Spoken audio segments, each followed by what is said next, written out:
लेकिन आखिरी वक्त तक ये अपने उस जो शख्सियत थी जिनके साथ इसकी मोहब्बत थी और जिनका ये गनमैन था, उनके साथ इसने वफा नहीं छोड़ी, वफादार रहा उनका, वफादार रहा। क्योंकि नमक खाया था।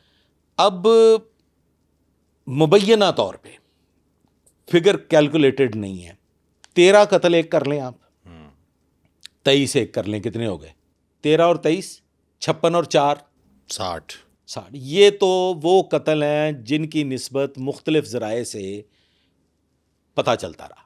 कोई नाजी के मामलात में, कोई बब्बू के मामलात में, कोई बोला सुनहरा के मामलात में, सियालकोटियों के मामलात में 13 कत्ल वो हो गए, 4 इसके अपने इब्तदाई कत्ल और 23 या 24 वो ईद मिलादुन्नबी वाली जो अंधाधुंध फायरिंग हो रही है उस सिलसिले में।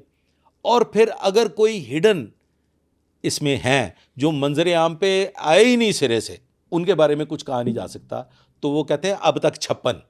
हाँ, 56 कत्ल इनके हैं। अब तक 56 वाली बात जो है वो तो इन कानों ने सुनी भी है और उसकी मुख्तलिफ ज़राए से तस्दीक भी हुई है। मुख्तसरन ये कि ये जो खालिद चिट्टा है ये बुनियादी तौर पे पैदाइशी एक सफाक किरदार था और ये कहते हैं कि ये इसकी बॉर्न इंस्टिंक्ट थी कत्लो गारत, छोटी उम्र में छुरी मार, छोटी उम्र में ऐसे झगड़ों तक पहुंचने वाला कि जिसमें अंजाम मौत हो, कत्ल करने के बाद भी शैतानियत सर पे सवार रहना, अपने मकतूल को टुकड़ों में तकसीम करके टोके का इस्तेमाल करके दरियाबुर्द करना, उसको सफ़ाए हस्ती से मिटाना, डेड बॉडीज़ को गायब कर देना। तो ये एक बाकायदा जल्लाद की सी शख्सियत का मालिक वो शख्स था कि जिसका खुद का अंजाम जो है ना वो एट द एंड वो भी जल्लाद वाला हो, मतलब वो भयानक ही हुआ। अच्छा, ये गोगा जो था इसका दोस्त जो उस लड़के को बुला के लाता है जिसने मुखबरी की थी, उसके बाद वो डीएसपी के साथ सामने पेश हो जाता है गोगा कि जी मैंने अगवा नहीं किया, अगवा की FIR आपने दी हुई है। देखें वो जो गोगा था ना, जो इसके मुखबर को बुला के लाया था शाहदरा से, वो शाहदरा के वाक़े में उसके खिलाफ हो गई थी FIR। अगवा की FIR बिल्कुल ऐसे, क्योंकि बुला के वो लिख गया था जी। वो पेश हो जाता है गालिबन नसीमुल हई साहब के पास। हाँ, DSP नसीमुल हई, एग्जैक्टली जी, बिल्कुल वो नसीमुल हई साहब के पास पेश हो जाता है, कोई पेश करवा देता है उसको और वो वहाँ जाके सब कुछ बता देता है कि मैं नहीं, कि जनाब मैंने कोई अगवा शगवा नहीं किया, मैं बुलाने ज़रूर गया था लेकिन बुलवाया था खालिद चिट्टे ने, खालिद चिट्टे ने उसको कत्ल भी कर दिया, खालिद चिट्टे ने उसके टुकड़े भी कर दिए और टुकड़े करके दरिया में भी बहा दिए। फिर खालिद चिट्टा गिरफ्तार हो गया। फिर गिरफ्तार हुआ, जेल चला गया और फिर उसके अंदर और फिर वही अशीरबाद जो सब लोग कहते हैं जी अशीरबाद थी, ताकतवर हल्के, वही एक शख्सियत जो आज गुमनामी की ज़िंदगी गुजार रही है, वही एक शख्सियत के जो लिबर्टी मार्केट की किसी दौर में रूह रवा रही, और वही एक शख्सियत जो मॉडल टाउन में रहती है, और वही एक शख्सियत जो आजकल एक और बड़ी शख्सियत के साथ मुकदमेबाजी में भी उलझी हुई है। ये उसी शख्सियत का गनमैन था और वही शख्सियत इसका तारुफ करवाने वाली थी तारीफ़ गुलशन और तीफ़ी भट्ट से, और फिर बादहू जो इसको शेल्टर प्रोवाइड करता था वो था गोगी भट्ट। ठीक है। अच्छा, ये भत्ताखोरी करता था, उसके साथ साथ अगवा बराए तावान किलिंग करता था, अगवा बराए तावान भी करता था। जी बिल्कुल, अगवा बराए तावान, टारगेट किलिंग, भत्ताखोरी, गोली की ज़ुबान इस्तेमाल नहीं करता था, इसकी ज़ुबान गोली थी, गोली में बात करता था। अच्छा, आम नौइयत की फायरिंग, आम नौइयत का किसी को ज़ख्मी कर देना, 324 की तो तादाद ही कोई नहीं है, वो कहते हैं तादाद ला तादाद, तो वो ऐसी वाली सूरत हाल है। तो इसको आप ये कह सकते हैं, लोग इसे कहते हैं कि जी ये जराइम की दुनिया का कोई बेताज बादशाह था, या ये जराइम की दुनिया का कोई बहुत बड़ा डॉन था। मैं इसको जराइम की दुनिया का जल्लाद कह सकता हूं। ये वो कुंद ज़हन, नाकसल अकल, बेहुदा किस्म का एक कातल था जिसकी लाइफ की कोई प्लानिंग नहीं। तो उसने शादी वगैरह नहीं की? कोई शादी की। अच्छा। एक बेटी का बाप, बिल्कुल शादी की, और फिर एट द एंड बीवी भी मर गई। वो कैसे? इसका अंजाम ऐसे होता है जी कि ये फिर जब बिल्कुल चारों खाने चित हो जाता है। जवाल कैसे शुरू होता है? सर जवाल ऐसे शुरू होता है कि आफ्टर ऑल आशीर्वाद हटनी होती है। हाँ, जब ये अलग हो गया पीपी भट्ट से, तारीफ गुलशन से ये अलग हो गया, इसने अपनी एम्पायर बना ली, फिर वो जो ऐवान औकाफ वाला वाक़या हो गया, फिर मफरूरी हुई, फिर ये वापस आया, फिर जब ये इसने अपना गैंग इस्टेब्लिश कर लिया तो उस गैंग में से भी मुबीन भट्ट वगैरह इससे पीछे हट गए। हाँ ठीक है। अब ये वो वक्त था कि जब ये हो गया टारगेट। अब जो पुलिस थी ना जी, उसके लिए ये प्राइम टारगेट था। बिल्कुल सही है।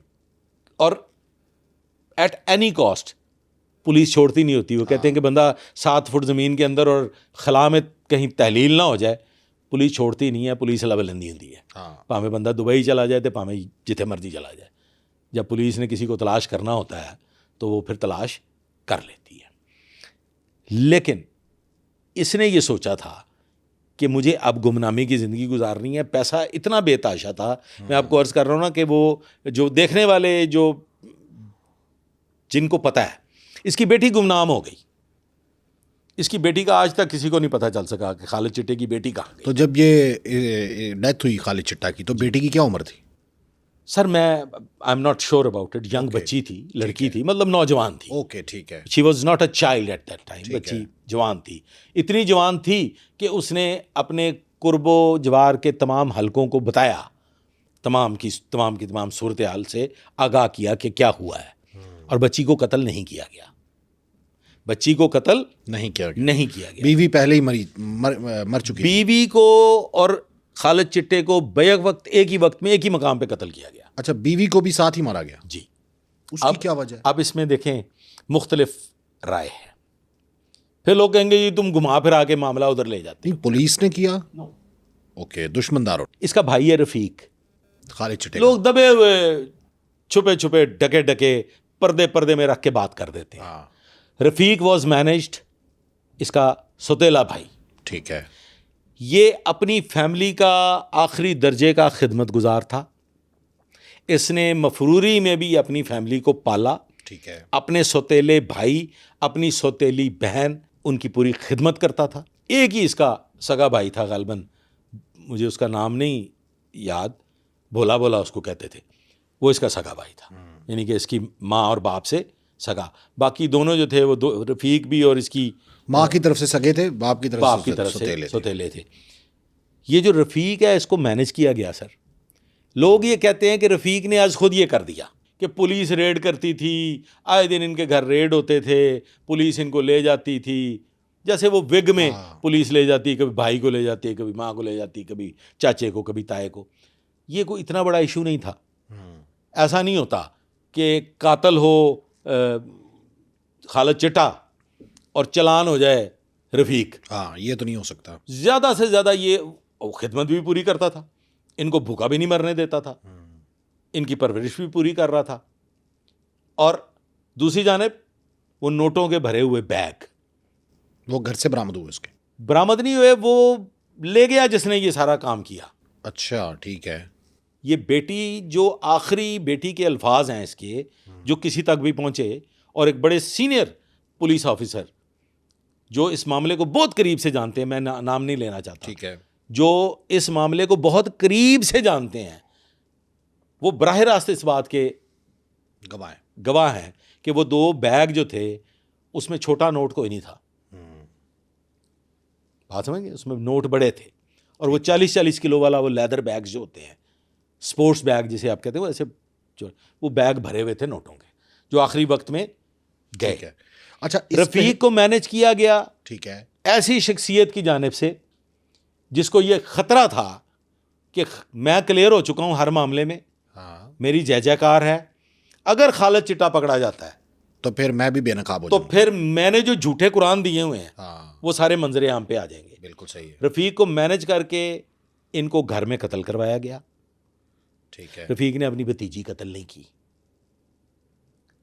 वल्लाहु आलम बिस्सवाब कि वो बेटी रफ़ीक ने ही कहीं रखी हो, या अगर कहीं मरमरा गई तो मैं उसके बारे में भी कुछ नहीं कह सकता, मेरी नॉलेज में नहीं है, मैं बिला वजह ऐसे कोई मफरूज़ा पेश कर दूं। लेकिन वो दोबारा मंजर आम पे नहीं आई। अगर है जिंदा तो कहीं गुमनामी की ज़िंदगी गुजार रही है। इन दोनों मियाँ बीवी को इस्लामाबाद के एक घर में जहर दिया गया। अच्छा। और फिर तसल्ली के लिए इनके सर में फायर मारे गए। अच्छा, पहले जहर दिया गया? पहले जहर दिया गया, लेकिन तसल्ली नहीं हुई। तो बीवी का क्या कसूर था? सर किस्सा ख़त्म किया।